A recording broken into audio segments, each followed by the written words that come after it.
नमो बुद्धाय. जय भीम मित्रांनो. भगवान बुद्ध आणि त्यांचा धम्म हा ग्रंथ आपण समजून घेत आहोत. मागील भागात म्हणजे 5व्या एपिसोडमध्ये आपण बघितले सिद्धार्थ गौतमाने महामंत्री उदयीन यास दिलेले उत्तर.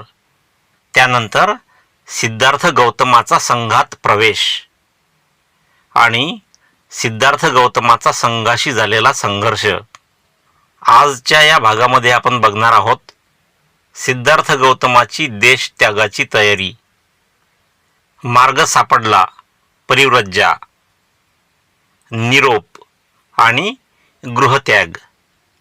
चला तर सुरू करूया.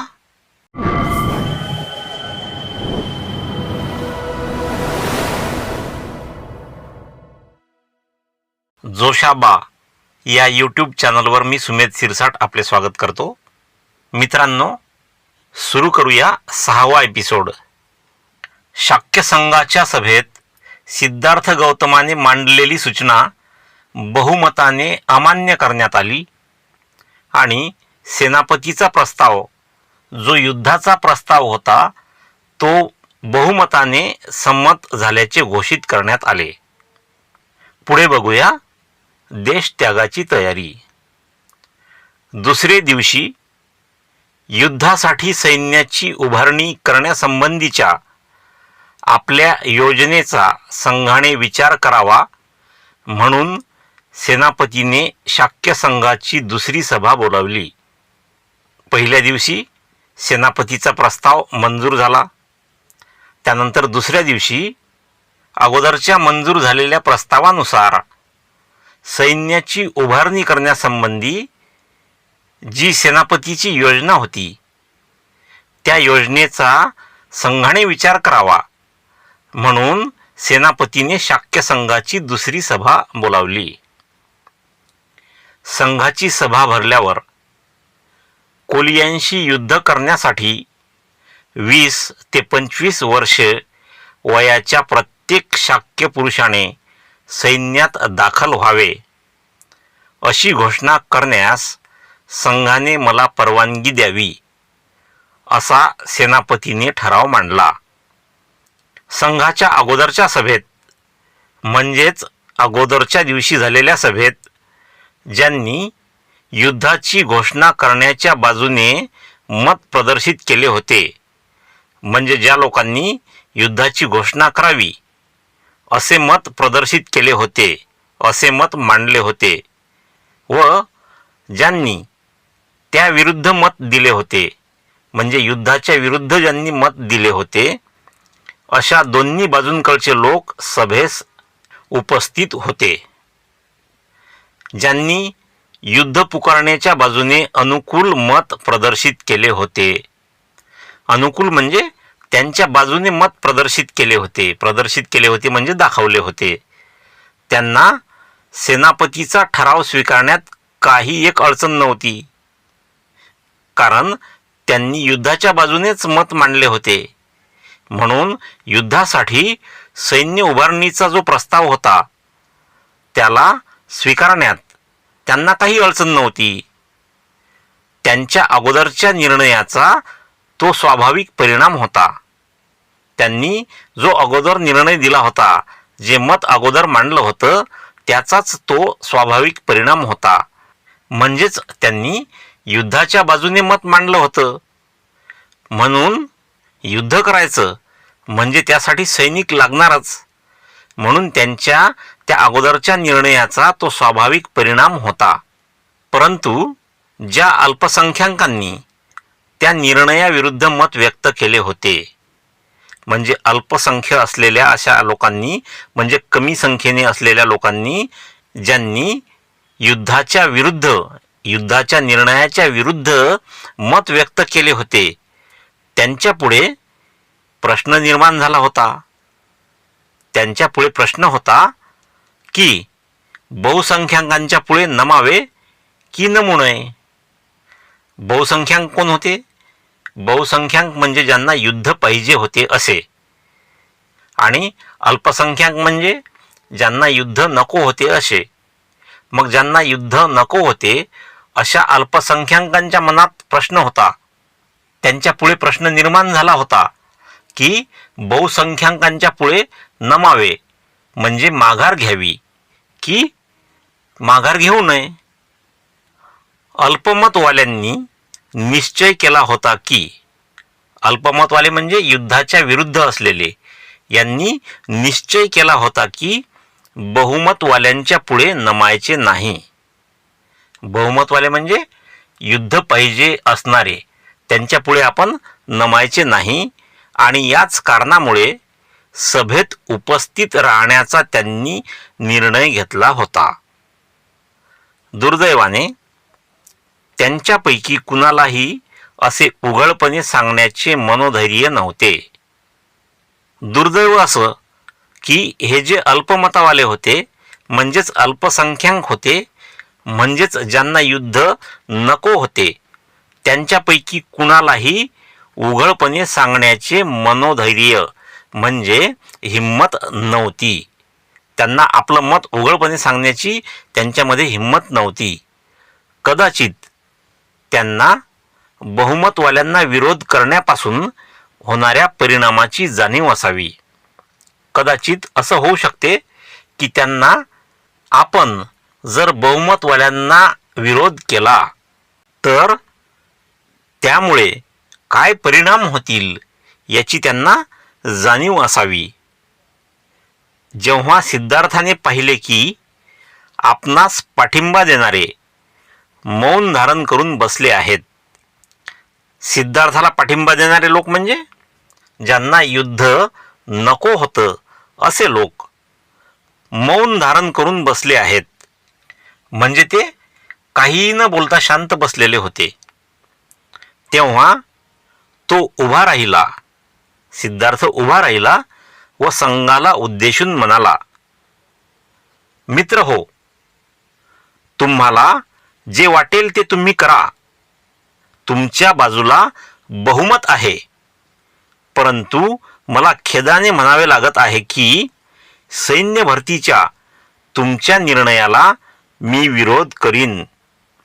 मी तुमच्या सैन्यात दाखल होणार नाही आणि मी युद्धात भाग घेणार नाही. काय म्हटलं सिद्धार्थाने की तुम्हाला जे वाटेल ते तुम्ही करा, कारण तुमच्या बाजूला बहुमत आहे, जास्तीत जास्त लोकांचं मत तुमच्या बाजूला आहे. परंतु मला खेदाने म्हणावे लागत आहे की, म्हणजे मला दुःखाने म्हणावे लागत आहे की सैन्य भरतीच्या तुमच्या निर्णयाला मी विरोध करीन. मी तुमच्या सैन्यात दाखल होणार नाही आणि मी युद्धातही भाग घेणार नाही. सिद्धार्थ गौतमाला उत्तर देताना सेनापतीने म्हटले, संघाचा सदस्य होताना तू घेतलेल्या शपथेची आठवण कर. संघाचा सदस्य तू ज्यावेळेस झाला होता त्यावेळेस तू कोणती शपथ घेतली होती त्याची आठवण कर. तू त्यांपैकी एका जरी शपथेचा भंग केलास, म्हणजे त्यापैकी एक जरी शपथ तू मोडलीस, तरी तुला लोकनिंदेला तोंड द्यावे लागेल. लोकनिंदा म्हणजे बदनामी. तुला बदनामीला तोंड द्यावे लागेल. सिद्धार्थाने उत्तर दिले, होय, मी माझ्या तन्मन धनाने शाक्यांचे हितसंरक्षण करण्यासाठी वचनबद्ध आहे. मी घेतलेल्या शपथेनुसार मी शाक्यांचे हितसंरक्षण करण्यासाठी, म्हणजे शाक्यांचे हित ज्यामध्ये आहे, ज्यामध्ये शाक्यांचा फायदा आहे, अशा गोष्टी करण्यासाठी मी वचनबद्ध आहे. वचनाने मी बांधलेला आहे. पण हे युद्ध शाक्यांच्या सुहिताचे आहे असे मला वाटत नाही. जे युद्ध तुम्ही पुकारता ते युद्ध शाक्यांच्या हिताचे, सुहिताचे, चांगल्या हिताचे आहे असे मला वाटत नाही. शाक्यांच्या सुहितापुढे मला लोकनिंदेची काय पर्वा? शाक्यांच्या सुहितापुढे, चांगल्या हितापुढे, त्यांच्या फायद्यापुढे मला लोकनिंदेची काय पर्वा? म्हणजे मला लोकनिंदेचीही पर्वा नाही, मला बदनामीची सुद्धा पर्वा नाही. जर शाक्यांचं एखाद्या गोष्टीमध्ये हित असेल तर ते मी करीन आणि ते करताना मला बदनामी सहन करावी लागली तरी चालेल, मला त्याची सुद्धा पर्वा नाही. कोलियांबरोबर सतत तंटा करीत राहण्याच्या कारणांवरून शाक्य हे कोशलाधिपतीच्या हातचे कसे खेळणे बनले आहेत याची आठवण करून देऊन सिद्धार्थाने संघाला सावधगिरीचा इशारा दिला. शाक्यांचं राज्य हे पूर्वी स्वतंत्र असं राज्य होतं, परंतु कालांतराने कोशलाधिपती म्हणजे कोशल देशाचा राजा याने शाक्यांच्या राज्यावर नियंत्रण मिळवलं. हे आपण पहिल्या एपिसोडमध्येच बघितलं आहे. मग शाक्यांचे कोलियांबरोबर सततचे जे तंटे होतात, सततचे जे भांडणं होतात, त्या कारणावरून शाक्य लोक हे कोशलाधिपतीच्या हातचे खेळणे कसे बनले आहेत याची आठवण सिद्धार्थाने संघाला करून दिली आणि संघाला सावधगिरीचा इशारा दिला. तो म्हणाला, हे समजणे कठीण नाही की कोशल राजाला हे युद्ध शाक्यांचे स्वातंत्र्य अधिकाधिक हरण करण्यासाठी म्हणजे हिरावून घेण्यासाठी, त्या स्वातंत्र्यापासून वंचित करण्यासाठी आणखी एक सबळ कारण निर्माण करून देईल. सिद्धार्थ म्हणाला, हे समजणे कठीण नाही. कोशल राजाला हे जे तुम्ही युद्ध करत आहात, हे युद्ध म्हणजे एक कारण होईल. कशासाठी? तर शाक्यांचे स्वातंत्र्य अधिकाधिक म्हणजे जास्तीत जास्त हरण करण्यासाठी, म्हणजे त्याचं स्वातंत्र्य हिरावून घेण्यासाठी त्याला एक सबळ कारण निर्माण करून देईल. सेनापतीला राग आला आणि सिद्धार्थाला उद्देशून तो म्हणाला, तुझे हे भाषण कौशल्य म्हणजे बोलण्याचे कौशल्य, तुझे हे भाषण कौशल्य तुझ्या उपयोगी पडणार नाही. बहुमताने घेतलेल्या संघाच्या निर्णयाचे तू पालन केलेच पाहिजे. कदाचित तुला असे वाटत असेल की कोशल राजाच्या अनुज्ञे वाचून म्हणजे त्या राजाच्या आज्ञे वाचून किंवा परवानगी वाचून, परवानगीशिवाय संघाची आज्ञा मोडणाऱ्याला देहांताची किंवा देशत्यागाची शिक्षा संघ देऊ शकत नाही. तुला असे वाटत असेल की कोशल राजाची आज्ञा असल्याशिवाय किंवा कोशल राजाची परवानगी असल्याशिवाय संघाची आज्ञा मोडणाऱ्याला देहांताची म्हणजेच मृत्यूची किंवा देशत्यागाची शिक्षा संघ देऊ शकत नाही. आणि जर ह्यांपैकी कोणतीही एक शिक्षा तुला संघाने जरी फरमावली तरी कोशल राजा त्यास आपली अनुमती देणार नाही. म्हणजे ह्यापैकी म्हणजे देहांताची शिक्षा किंवा देशत्यागाची शिक्षा यापैकी कोणतीही एक शिक्षा तुला जर संघाने दिली, फरमावली, फरमावणे म्हणजे आज्ञा देणे, आदेश देणे. समजा संघाने या दोनपैकी कोणतीही एक शिक्षा तुला दिली, त्या शिक्षेचा आदेश दिला तरी कोशल राजा त्यास आपली अनुमती देणार नाही. अनुमती म्हणजे परवानगी, म्हणजे कोशल राजा त्यास परवानगी देणार नाही असे तुला वाटत असेल.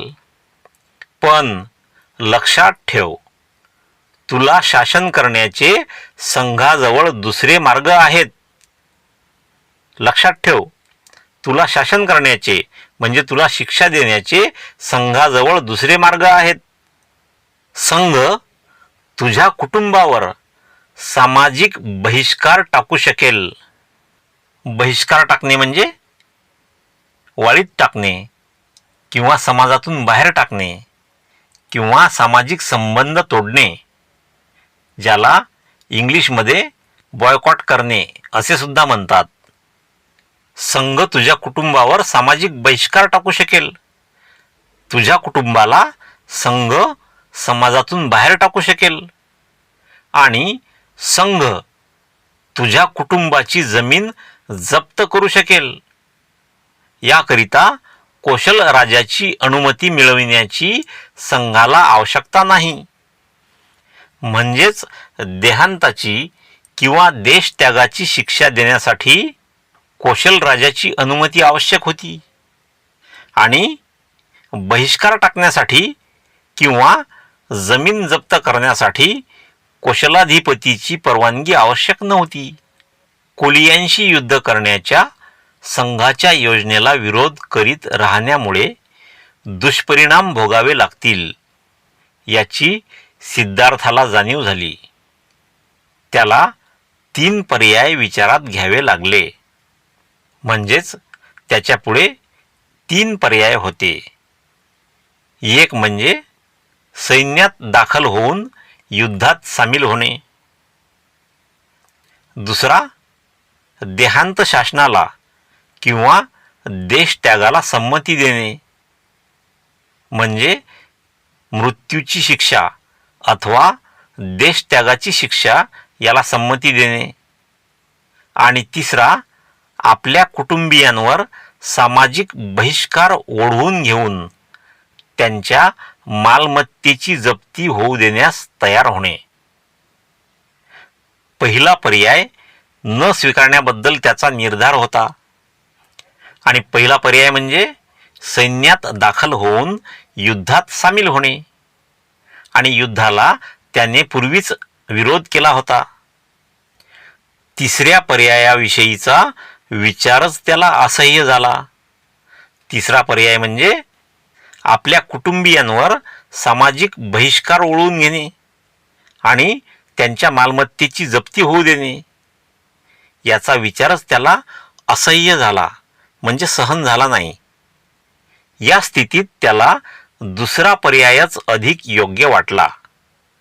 दुसरा पर्याय म्हणजे देहांत शासनाला अथवा देशत्यागाला संमती देणे, म्हणजेच मृत्यूदंडाची शिक्षा किंवा देशत्यागाची शिक्षा स्वीकारणे.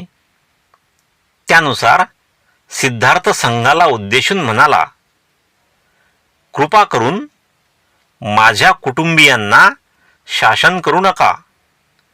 सामाजिक बहिष्काराच्या आपत्तीत लोटून त्यांना दुःख देऊ नका.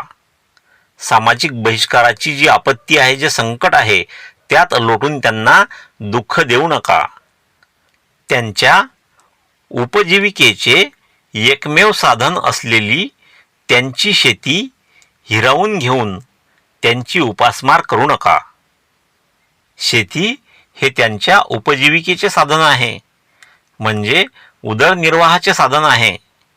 ते जप्त करून त्यांच्यावर उपासमारीची पाळी आणू नका. ते निरपराध आहेत. त्यांनी कोणताही अपराध केलेला नाही. अपराधी मीच आहे. माझ्या अपराधाची शिक्षा मला एकट्यालाच भोगू द्या. संघाचा निर्णय मान्य न करून मी अपराध केला आहे. माझ्या अपराधाची शिक्षा मला एकट्यालाच भोगू द्या. मला देहांताची म्हणजे मृत्यूदंडाची अथवा देशत्यागाची यापैकी तुम्हाला योग्य वाटेल ती शिक्षा द्या. ती मी खुशीने स्वीकारीन. याविषयी कौशलाधिपतीकडे मी मुळीच याचना करणार नाही. याचे मी आपणास अभिवचन देतो. मी तुम्हाला वचन देतो की कौशलाधिपतीकडे म्हणजेच कौशल देशाच्या राजाकडे मी याविषयी मुळीच याचना करणार नाही. याचना म्हणजे काय? एखाद्याकडून काहीतरी मागण्यासाठी केलेली विनंती, म्हणजेच कौशलाधिपतीकडे मी काही मागण्यासाठी विनंती करणार नाही. पुढे बघूया. मार्ग सापडला परिव्रज्या. सेनापती म्हणाला, तुझे म्हणणे मान्य करणे कठीण आहे, कारण जरी तू देहांताची किंवा देशत्यागाची शिक्षा भोगण्यास स्वेच्छेने म्हणजे स्वतःच्या इच्छेने तयार झालास, तरी ही गोष्ट कौशलाधिपतीस समजणारच, म्हणजे कौशल राजाला ही गोष्ट समजणारच, आणि तो असाच निष्कर्ष काढील की म्हणजे या घटनेचा तो निष्कर्ष असा काढील. निष्कर्ष म्हणजे अर्थ लक्षात घेणे किंवा सार लक्षात घेणे. तो असाच अर्थ लक्षात घेईल की ही शिक्षा संघानेच दिली आहे आणि त्यामुळे तो संघाला जाब विचारील. जाब विचारणे म्हणजे उत्तर मागणे. म्हणजेच या घटनेविषयी तो संघाला उत्तर विचारील. असं का घडलं असं तो विचारेल. सिद्धार्थ गौतम म्हणाला, हीच जर अडचण असेल तर मी एक मार्ग सुचवितो. मी परिव्राजक होतो आणि हा देश सोडून जातो. मी परिव्राजक होतो. परिव्राजक म्हणजे संन्याशी. मी संन्याशी होतो, संन्यास घेतो आणि हा देश सोडून जातो. तो एक प्रकारचा देशत्यागच होय. सेनापतीला वाटले की हा एक चांगला मार्ग आहे. तथापि सिद्धार्थाला हा मार्ग कृतीत उतरविता येईल किंवा काय याबद्दल त्याला अद्यापही शंका होती. त्याला वाटले, सेनापतीला वाटले, हा मार्ग चांगला आहे, पण हा मार्ग प्रत्यक्ष सिद्धार्थ कृतीत उतरविल किंवा नाही याबद्दल त्याला शंका होती.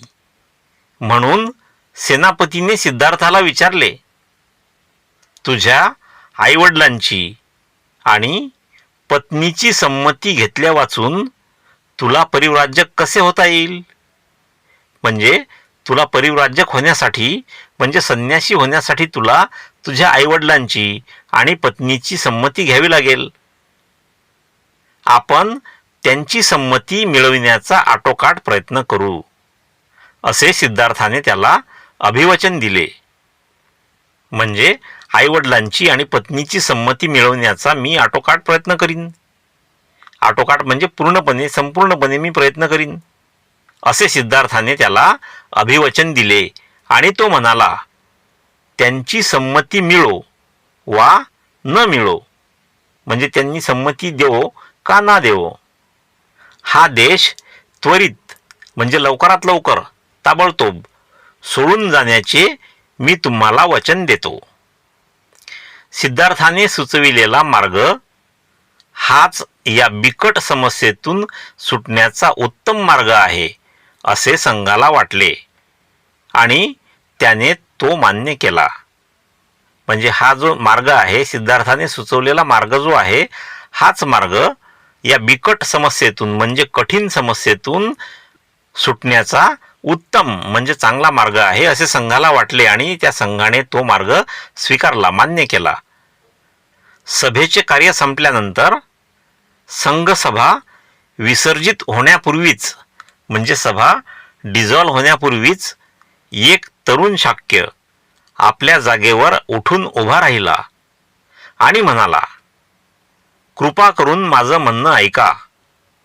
मला काही महत्त्वाची गोष्ट सांगावयाची आहे. बोलण्याची परवानगी मिळाल्यावर तो म्हणाला, सिद्धार्थ गौतम आपले वचन पाळील आणि त्वरित देश त्याग करील याबद्दल मला शंका नाही. सिद्धार्थ बोलल्याप्रमाणे वागेल याबद्दल मला शंका नाही. तथापि एकच प्रश्न आहे की ज्याच्यामुळे मला समाधान होत नाही. म्हणजे माझ्यापुढे एकच प्रश्न आहे आणि त्या प्रश्नामुळे माझे समाधान होत नाही. आता ज्या अर्थी सिद्धार्थ येथून लवकरच दृष्टीआळ होणार आहे म्हणजे तो निघून जाणार आहे, त्या अर्थी कोलियनविरुद्ध युद्धाची घोषणा ताबडतोब करण्याचा संघाचा विचार आहे काय? या प्रश्नाचा संघाने अधिक विचार करावा अशी माझी इच्छा आहे. काहीही झाले तरी सिद्धार्थ गौतमाच्या देशत्यागाची माहिती कोशलाधिपतीला कळणारच आहे. काहीही झालं तरी कोशल राजाला सिद्धार्थाविषयी माहिती मिळेल आणि शाक्यांनी कोलियनविरुद्ध जे युद्ध पुकारलं त्या युद्धाच्या विरुद्ध असल्यामुळे सिद्धार्थाला देशत्याग करावा लागला असे कौशल राजाला वाटेल आणि त्याचा तो गैरफायदा घेईल आणि त्यामुळे हे आमच्या दृष्टीने, शाक्यांच्या दृष्टीने चांगले ठरणार नाही.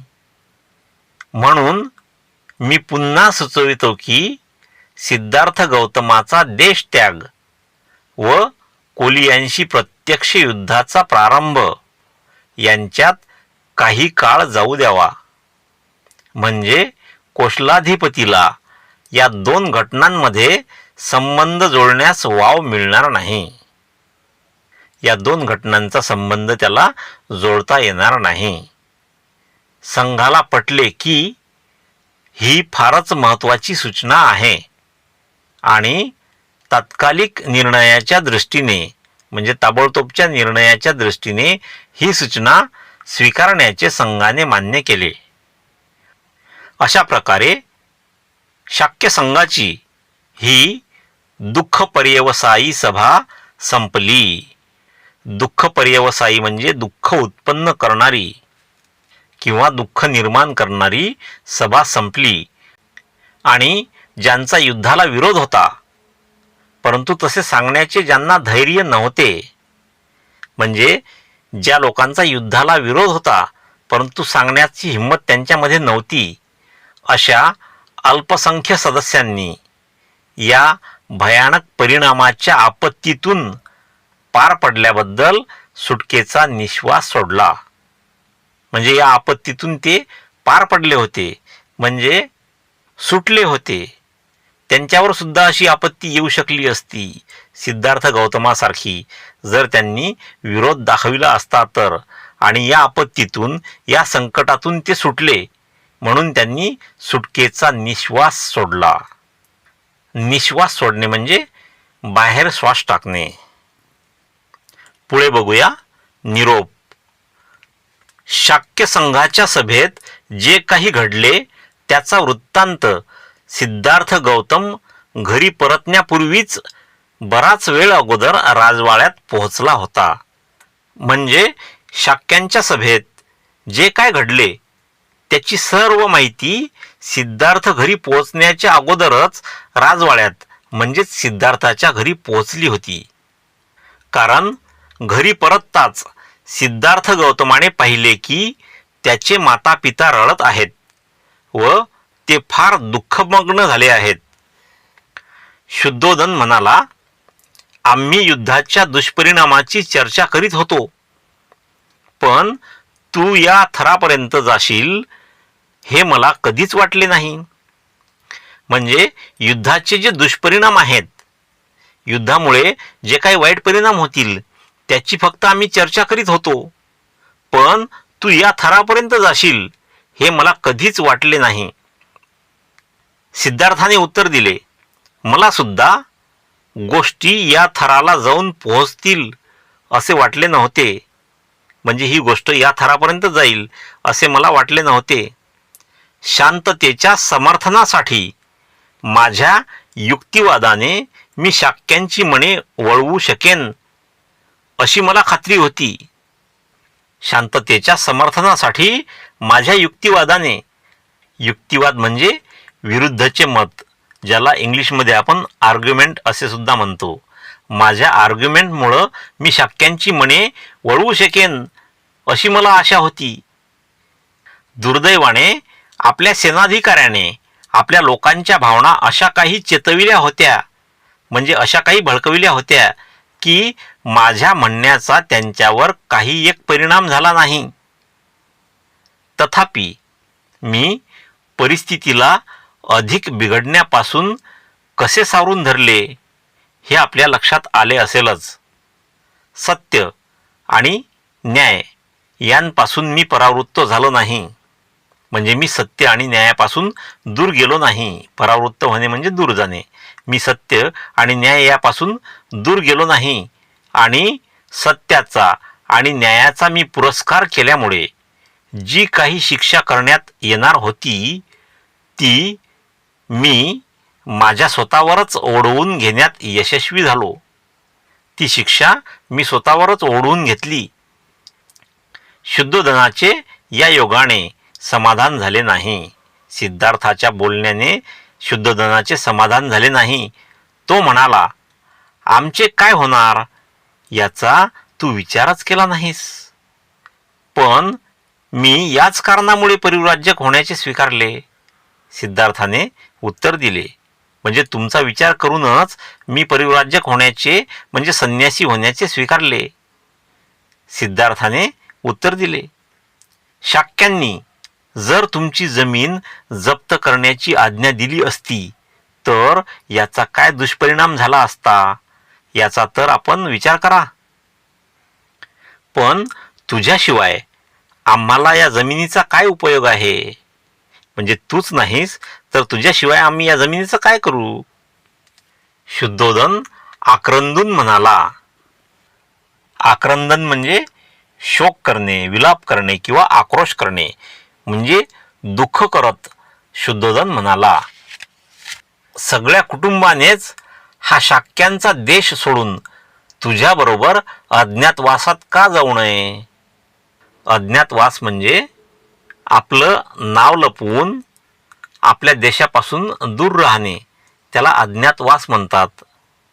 म्हणजे आपण सर्व कुटुंब हा शाक्यांचा देश सोडून तुझ्याबरोबर अज्ञातवासात का जाऊ नये. रडत असलेली प्रजापती गौतमी शुद्धोधनाच्या म्हणण्याला साथ देत होती. जसं म्हणणं शुद्धोधनाचं होतं तेच म्हणणं गौतमीचं सुद्धा होतं.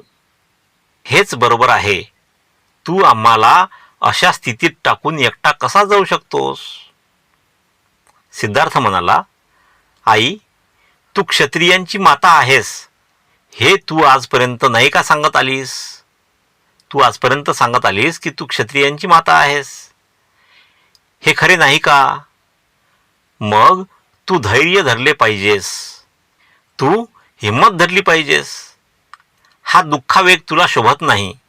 हा दुःखाचा आवेग तुला शोभत नाही. मी रणांगणावर जाऊन मेलो असतो तर तू काय केले असतेस. तू अशीच रडत बसली असतीस काय. नाही, गौतमी उत्तरली, ते मरण क्षत्रियाला साजेसे झाले असते. म्हणजे क्षत्रियाला शोभेल असे ते मरण झाले असते. पण तू आता अरण्यात म्हणजे जंगलात जात आहेस, लोकांपासून अगदी दूर, हिंस्र पशूंच्या सोबत राहण्याकरिता जात आहेस. हिंस्र पशु म्हणजे हिंसक पशु. या हिंसक पशूंच्या सोबत तू राहण्याकरिता जात आहेस. आम्ही इथे शांततेने कसे राहणार. मी तुला सांगते, तू आम्हाला तुझ्यासोबत घेऊन चल. मी तुम्हा सर्वांना कसा काय बरोबर नेऊ. नंद अगदीच लहान मूल आहे. म्हणजे प्रजापती गौतमीचा मुलगा नंद अगदीच लहान मूल आहे. माझा पुत्र राहुल नुकताच जन्मला आहे. त्यांना येथे ठेवून तू येऊ शकतेस का. सिद्धार्थाने गौतमीला विचारले. याने गौतमीचे समाधान झाले नाही. तिचे म्हणणे होते की आपण सर्वजण शाक्यांचा देश सोडून कोशलाधिपतीच्या संरक्षणाखाली राहण्याकरिता कोशल देशात जाऊन राहू शकू. म्हणजे सिद्धार्थाला देश त्याग करण्याची गरज नाही. आपण सर्व कुटुंब कोशलाधिपतीच्या संरक्षणामध्ये कोशल देशात जाऊन राहू. पण आई, सर्व शाक्यजन काय म्हणतील. शाक्यजन म्हणजे हे शाक्य लोक काय म्हणतील. सिद्धार्थाने प्रश्न केला. याला ते देशद्रोह नाही का समजणार. देशाच्या विरुद्ध असलेली कृती ते याला समजणार नाहीत का. शिवाय माझ्या परिव्रजेचे कारण कोशलाधिपतीला समजेल असे मी वाचेने वा कृतीने काहीही करणार नाही असे मी वचन दिले आहे. आपण कोशलाधिपतीकडे जाऊन राहणे याला शाक्य लोक देशद्रोह समजतील. आणि याशिवाय माझ्या परिव्रजेचे कारण काय आहे हे कोशलाधिपतीला समजणार नाही. माझ्या वाचेने म्हणजे माझ्या शब्दाने किंवा माझ्या कृतीने कोशलाधिपतीला माझ्या परिव्रजेचे कारण समजणार नाही असे वचन मी दिले आहे. मला अरण्यात एकट्यालाच राहावे लागेल हे खरे आहे, पण यात कुठले श्रेयस्कर? श्रेयस्कर म्हणजे अधिक चांगले. अरण्यात राहणे की कोलियांच्या हत्येत सहभागी होणे? अरण्यात राहणे की कोलियांच्या हत्येत सहभागी होणे, या दोनपैकी अधिक चांगले काय आहे? अर्थातच अरण्यात राहणे हे अधिक चांगले आहे. पण ही घाई कशाला? शुद्धोधन मध्येच म्हणाला, ही घाई कशाला? शाक्य संघाने काही काळ युद्धाचा दिवस स्थगित करण्याचा निर्णय घेतला आहे. युद्धाचा दिवस त्यांनी थांबविला आहे, स्थगित केला आहे. कदाचित युद्ध सुरू होणार नाही. होऊ शकते युद्ध सुरू सुद्धा होणार नाही. मग तू परिव्रज्या का स्थगित करू नये? म्हणजे तू तुझा संन्यास घेण्याचं जे ठरवलेलं आहे ते तू का स्थगित करू नये? कदाचित तुला शाक्यात राहण्याकरिता संघाकडून अनुज्ञा मिळण्याचेही शक्य आहे. कदाचित असंही होऊ शकते की तुला शाक्य लोकात राहण्यासाठी संघाकडून परवानगी मिळेल. अनुज्ञा म्हणजे परवानगी. सिद्धार्थाला ही कल्पना रुचली नाही, म्हणजे आवडली नाही. तो म्हणाला, मी परिव्रज्या घेण्याचे वचन दिल्यामुळेच तर संघाने कोलियांच्या विरुद्ध युद्ध करण्याचे स्थगित केले आहे. मी परिव्रज्या घेण्याचे ठरवले, मी परिव्रज्या घेण्याचे वचन त्यांना दिले, त्यामुळे संघाने कोलियांच्या विरुद्ध युद्ध करण्याचे स्थगित केले. कारण माझी परिव्रज्या आणि युद्ध यामध्ये काही काळ गेला पाहिजे म्हणून. मी परिव्रज्या घेतल्यानंतर युद्धाची घोषणा मागे घेण्यास संघाला उद्युक्त करणे शक्य आहे. म्हणजे मी परिव्रज्या घेतल्यानंतर युद्धाची घोषणा मागे घेण्यास संघाला भाग पाडणे शक्य आहे. हे सर्व मी प्रथम परिव्रज्या घेण्यावर अवलंबून आहे. म्हणजे हे सर्व कशावर अवलंबून आहे? तर पहिल्यांदा मला परिव्रज्या म्हणजे संन्यास घ्यावा लागेल. मी वचन दिले आहे आणि ते मी पुरे केलेच पाहिजे. वचनभंगाचे परिणाम आपणाला व शांततेच्या पक्षाला दोघांनाही भयानक ठरतील. मी जर वचनभंग केलं, म्हणजे मी जर शपथ मोडली, तर आपणाला म्हणजे आपल्या कुटुंबियांना आणि शांततेच्या पक्षाला, जे लोक युद्धाच्या विरुद्ध आहेत, त्यांना सुद्धा भयानक ठरतील. आई, आता माझ्या मार्गात आड येऊ नकोस. मला आज्ञा दे आणि तुझे आशीर्वाद दे. जे घडत आहे ते चांगल्यासाठीच घडत आहे. गौतमी व शुद्धोधन स्तब्ध राहिले. स्तब्ध म्हणजे स्थिर, मूक, निशब्द झालेले, म्हणजे त्यांच्याजवळ शब्दच नव्हते. सिद्धार्थ यशोधरेच्या महालात गेला. तिला पाहून तो स्तब्ध उभा राहिला. सिद्धार्थ गौतम यशोधरेला पाहून स्तब्ध उभा राहिला. काय बोलावे व कसे बोलावे हे त्याला सुचेनासे झाले. यशोधरेने स्तब्धता भंग केली. ती म्हणाली, कपिलवस्तू येथे संघाच्या सभेत काय घडले ते सर्व मला समजले आहे. सिद्धार्थाने विचारले, यशोधरा, मला सांग, परिव्रज्या घेण्याच्या माझ्या निश्चयाबद्दल तुला काय वाटते? त्याला वाटले की ती मूर्छित होऊन पडेल. म्हणजे यशोधरा परिव्रज्येचं नाव ऐकल्यावर बेशुद्ध होऊन पडेल. पण तसे काही झाले नाही. आपल्या भावनांवर संपूर्णपणे नियंत्रण ठेवून ती उत्तरली. तिने उत्तर दिले, मी आपल्या जागी असते तरी आणखी दुसरे काय करू शकले असते? कोलियांविरुद्ध युद्ध करण्याच्या कामी मी निश्चितपणे भागीदारीन झाले नसते. म्हणजे तुमच्यासारखंच मी सुद्धा कोलियांविरुद्ध होणाऱ्या युद्धाला विरोध केला असता आणि मी सुद्धा तुमच्यासारखाच निर्णय घेतला असता. आपला निर्णय हा योग्य निर्णय आहे. माझी आपणाला अनुमती आहे म्हणजे परवानगी आहे आणि पाठिंबाही आहे. मी सुद्धा आपल्याबरोबर परिव्रज्या घेतली असती. मी परिव्रज्या घेत नाही याचे एकच कारण, मला राहुलचे संगोपन करावयाचे आहे. असे झाले नसते तर फार बरे झाले असते. पण आपण धीट आणि शूर बनून प्राप्त परिस्थितीला तोंड दिले पाहिजे. आपल्या मातापित्यांविषयी व आपल्या पुत्रांविषयी आपण मुळीच काळजी करू नका. माझ्या शरीरात प्राण असेपर्यंत मी त्यांची देखभाल करीन.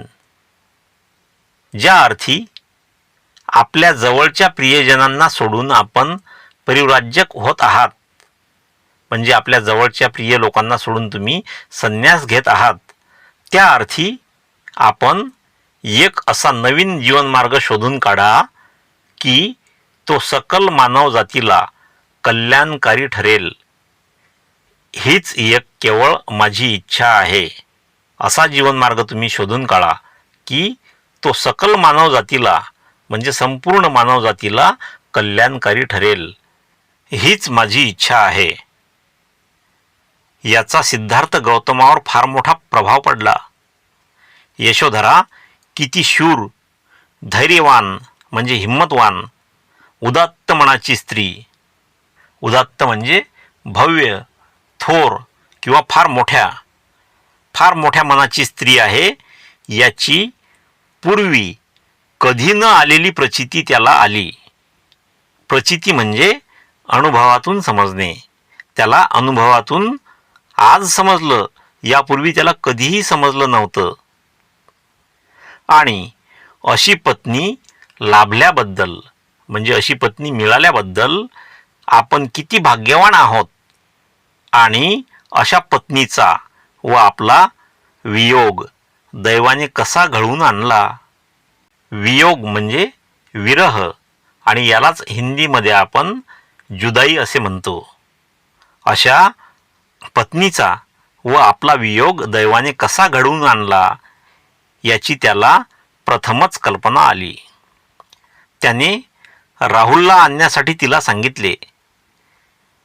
पित्याच्या वात्सल्य दृष्टीने म्हणजे ममत्वाच्या दृष्टीने, प्रेमाच्या दृष्टीने त्याने त्याच्याकडे पाहिले आणि तो निघून गेला. पुढे बघूया सिद्धार्थाचा गृहत्याग. सिद्धार्थाने भारद्वाजाच्या हस्ते परिव्रज्या घेण्याचा विचार केला. भारद्वाजाच्या हाताने संन्यास घेण्याचा विचार सिद्धार्थाने केला. भारद्वाजाचा आश्रम कपिलवस्तूमध्येच होता. त्याप्रमाणे तो दुसरे दिवशी आपला आवडता घोडा कंठक यावर आरूढ होऊन व आपला आवडता सेवक छन्न याला बरोबर घेऊन आश्रमाकडे निघाला. दुसऱ्या दिवशी सिद्धार्थ कंठक नावाच्या आपल्या आवडत्या घोड्यावर आरूढ झाला म्हणजे त्या घोड्यावर बसला आणि सिद्धार्थाचा आवडता सेवक ज्याचं नाव छन्न होतं त्या छन्नला बरोबर घेऊन सिद्धार्थ आश्रमाकडे निघाला. तो जसजसा आश्रमाच्या जवळ आला तसतसे एखाद्या नवीनच येणाऱ्या नवरदेवाला पाहण्यासाठी यावे तशी अनेक स्त्री पुरुषांनी बाहेर येऊन त्याला भेटण्यासाठी दारापाशी एकच गर्दी केली. आणि जेव्हा ते त्याच्याजवळ आले तेव्हा ते आश्चर्यचकित होऊन त्याच्याकडे पाहू लागले व त्यांनी अस्फुट कमलाप्रमाणे हात जोडून त्याला वंदन केले. अस्फुट कमल म्हणजे न उमललेलं कमळाचं फूल. म्हणजे कमळाचं फूल ज्यावेळेस पूर्ण उमललेलं नसते त्यावेळेस त्याच्या पाकळ्या जशा एकमेकांना जोडलेल्या असतात तसे त्यांचे हात एकमेकांना आपोआप जोडले गेले. अस्फुट कमलाप्रमाणे हात जोडून त्याला वंदन केले. ते त्याच्या सभोवती उभे राहिले. त्याच्या अवतीभोवती ते उभे राहिले. त्यांची अंतःकरणे भावाकुल झाली होती, म्हणजे त्यांची मने भावनेनं व्याकुळ झाली होती. भावाकुल म्हणजे भावनेनं व्याकुळ. जणू काही प्रेमाने प्रफुल्लित होऊन, प्रफुल्लित म्हणजे आनंदित, जणू काही प्रेमाने प्रफुल्लित होऊन, आनंदित होऊन, पण निश्चल म्हणजे न हलणारे, निश्चल नयनांनी ते त्याला प्राशन करीत होते. निश्चल म्हणजे न हलणाऱ्या नयनांनी म्हणजे डोळ्यांनी ते त्याला प्राशन करीत होते, म्हणजे पीत होते. काही स्त्रियांना वाटले की तो साक्षात कामदेवाचा अवतार आहे. कामदेव म्हणजे सुंदर व आकर्षक असलेली प्रेमाची देवता. काही स्त्रियांना तो साक्षात कामदेवाचा अवतार वाटला, कारण तशा सुंदर लक्षणांनी तो जात्याच सालंकृत होता. जात्याच म्हणजे जन्मतःच, आणि सालंकृत म्हणजे अलंकारासहित, म्हणजे जन्मताच त्याच्या चेहऱ्यावर, त्याच्या शरीर यष्टीवर असे अलंकार होते. जात्याच तो सालंकृत होता, अलंकारासहित होता. काहींना तर त्याची कोमलता व राजचर्या पाहून आपल्या दिव्य किरणांनी युक्त असा चंद्रच पृथ्वीवर प्रत्यक्ष उतरलेला आहे असा तो भासला. त्याची कोमलता व राजचर्या, राजचर्या म्हणजे राजासारखा चेहरा, त्याची कोमलता आणि राजचर्या पाहून आपल्या दिव्य किरणांनी, दिव्य म्हणजे दैवी, देवापासून उत्पन्न झालेला किंवा स्वर्गीय, म्हणजे दैवी, देवापासून उत्पन्न झालेल्या किंवा स्वर्गीय किरणांनी युक्त, म्हणजे स्वर्गीय किरण असलेला असा चंद्रच पृथ्वीवर प्रत्यक्ष उतरलेला आहे असा तो भासला, म्हणजे त्यांना भास झाला. दुसऱ्या काही जणी त्याच्या सौंदर्याला भाळून जणू काय त्याला गिळून टाकावे म्हणून जांभया देत होत्या आणि एकमेकींकडे नजरा रोखून हलकेच निश्वास टाकीत होत्या. निश्वास म्हणजे श्वास बाहेर टाकीत होत्या. अशा प्रकारे स्त्रिया त्याच्याकडे नजरा लावून केवळ पाहत राहिल्या होत्या. त्यांच्या मुखातून शब्द येत नव्हता की त्यांच्या चेहऱ्यावर स्मित येत नव्हते, म्हणजे हास्य येत नव्हते. परिव्रज्या घेण्याच्या त्याच्या निर्णयाचा विचार करीत दिग्मूळ स्थितीत त्याच्या भोवती त्या उभ्या राहिल्या. सिद्धार्थाने जो परिव्रज्या घेण्याचा, संन्यास घेण्याचा जो निर्णय घेतला होता, त्या निर्णयाचा विचार करीत दिग्मूळ स्थितीत, दिग्मूळ स्थिती म्हणजे अशी स्थिती की ज्या स्थितीमध्ये काय करावे किंवा काय करू नये हे समजत नाही, म्हणजेच कन्फ्यूज अशी स्थिती, किंवा ज्याला आपण कावरे बावरे होणे असे सुद्धा म्हणू शकतो. अशा स्थितीत त्याच्या भोवती त्या उभ्या राहिल्या. मोठ्या प्रयासाने म्हणजे मोठ्या प्रयत्नाने त्या गर्दीतून त्याने आपली सुटका करून घेतली आणि आश्रमाच्या दारात प्रवेश केला. आपण परिव्रज्या घेत असताना शुद्धोदनाने व प्रजापती गौतमीने तेथे उपस्थित राहावे हे सिद्धार्थाला आवडले नाही, कारण त्याला ठाऊक होते, त्याला माहीत होते, दुःखावेगाने ती स्वतःला सावरू शकणार नाहीत. त्याचे आई वडील दुःखाने स्वतःला सावरू शकणार नाहीत, परंतु ती त्याच्या न कळत, म्हणजे त्याला माहीत नसताना अगोदरच आश्रमात येऊन पोहोचली होती.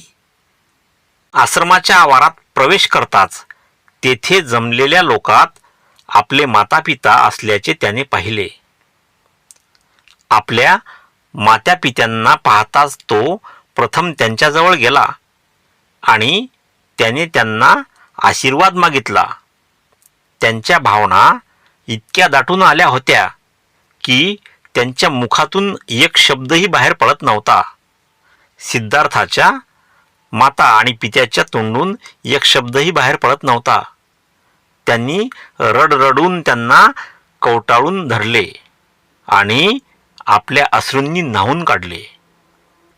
छन्नाने कंठक आला, म्हणजे सिद्धार्थाच्या घोड्याला आश्रमातील एका झाडापाशी बांधून तो तेथे उभा होता.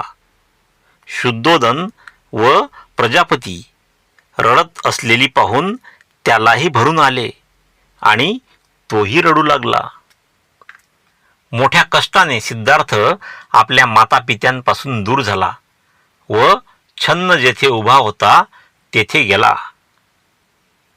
छन्न म्हणजे सिद्धार्थाचा सेवक. सिद्धार्थ सेवकाजवळ गेला.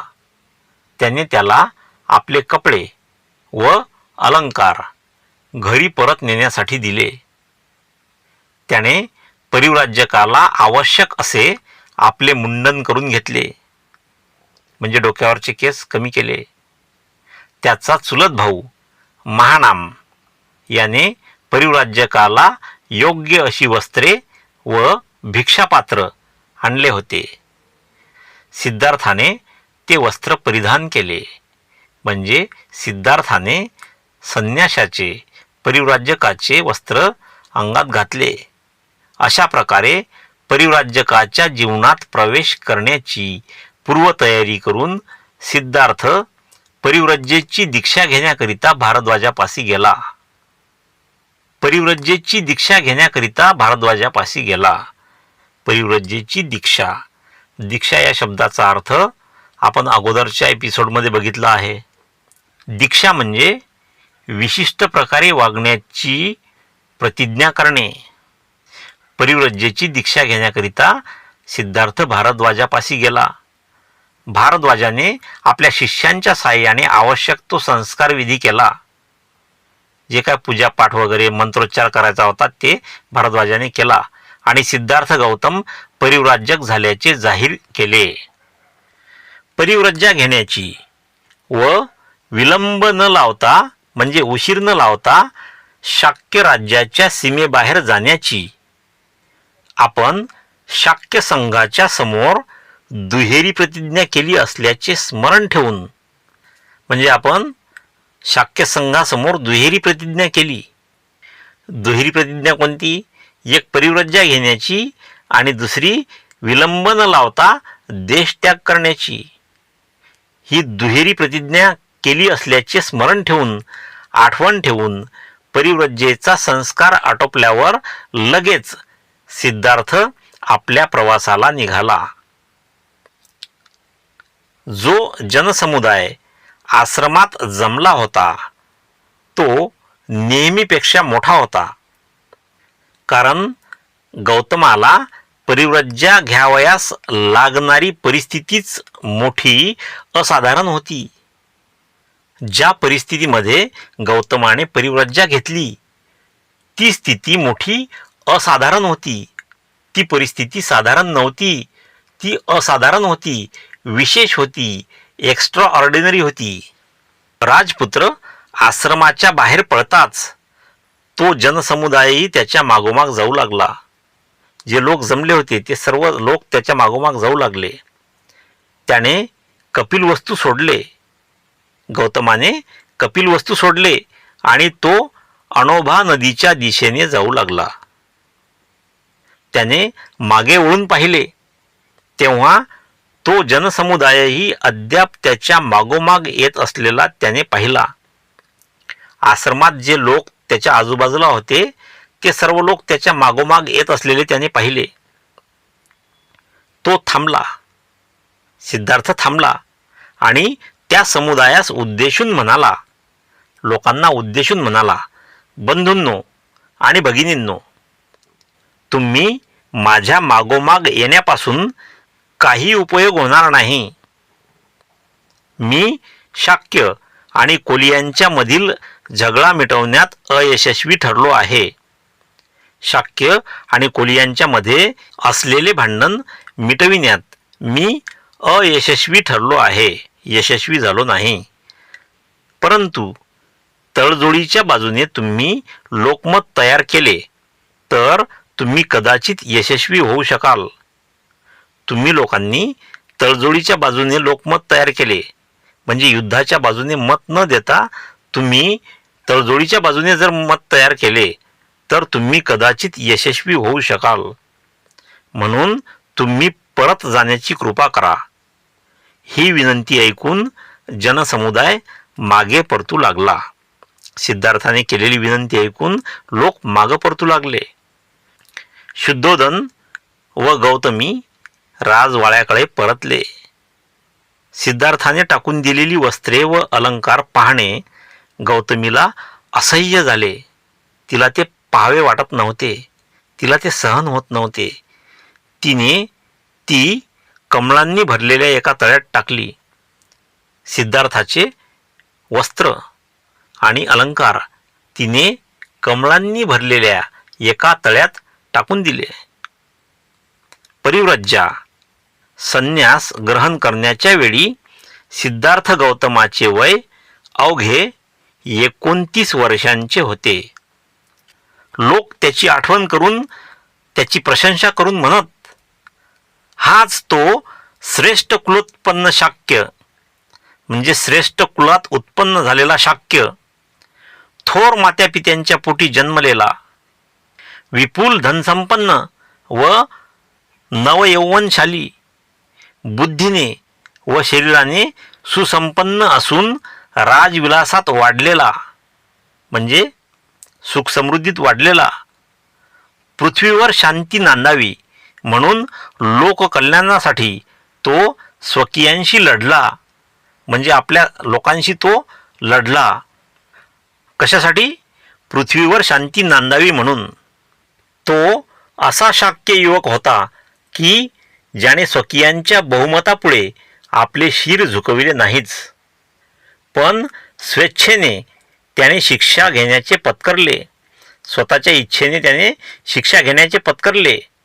त्या शिक्षेचा अर्थ ऐश्वर्याऐवजी दारिद्र्य, सुखसमृद्धीऐवजी भिक्षापात्र, गृहसौख्याऐवजी गृहहीन स्थिती असा होता. त्याने जी शिक्षा पत्करली त्याचा अर्थ काय होता? ऐश्वर्याऐवजी दारिद्र्य, श्रीमंतीऐवजी दारिद्र्य, सुखसमृद्धीऐवजी भिक्षापात्र, गृहसौख्याऐवजी गृहहीन, म्हणजे कुटुंबियांच्या सौख्याऐवजी गृहहीन स्थिती असा त्याचा अर्थ होता.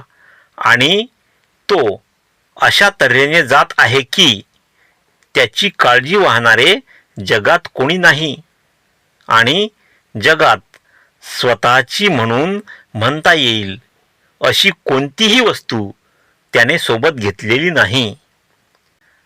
हा त्याचा स्वेच्छेने केलेला महान असा त्याग होय. स्वतःच्या इच्छेने केलेला महान असा त्याग होय.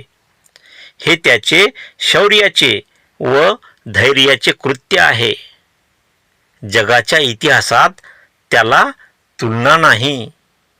त्याला शाक्यमुनी अथवा शाक्यसिंह असे म्हणावे लागेल. शाक्यकुमारी किसा गौतमीचे म्हणणे किती यथार्थ होते. यथार्थ म्हणजे अगदी खरे, रिअली ट्रू. सिद्धार्थ गौतमाच्या संबंधी तिने म्हटले होते, धन्य त्याची माता, धन्य त्याचा पिता, ज्यांनी अशा पुत्राला जन्म दिला, धन्य ती पत्नी जिला असा पती लाभला. मित्रांनो, हा एपिसोड आपण इथेच संपवूया. पुन्हा भेटूया पुढील एपिसोडमध्ये. तोपर्यंत जय भीम.